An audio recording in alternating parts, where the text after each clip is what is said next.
ซ่บป่ะยังไม่กินเลยเลยนะมีสลัดมีซอสเกี่ยว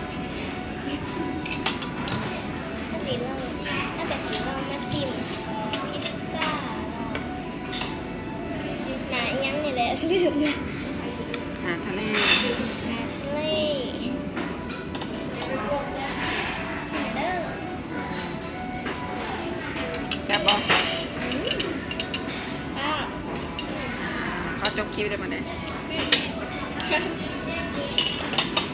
จริงนะคะ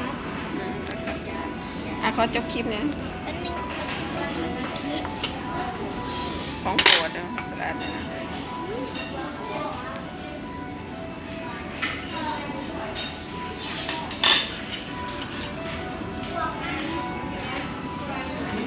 แล้วก็จะคลิปเนี่ยสีง่าย เอาเวลากินอาหารก่อน กิน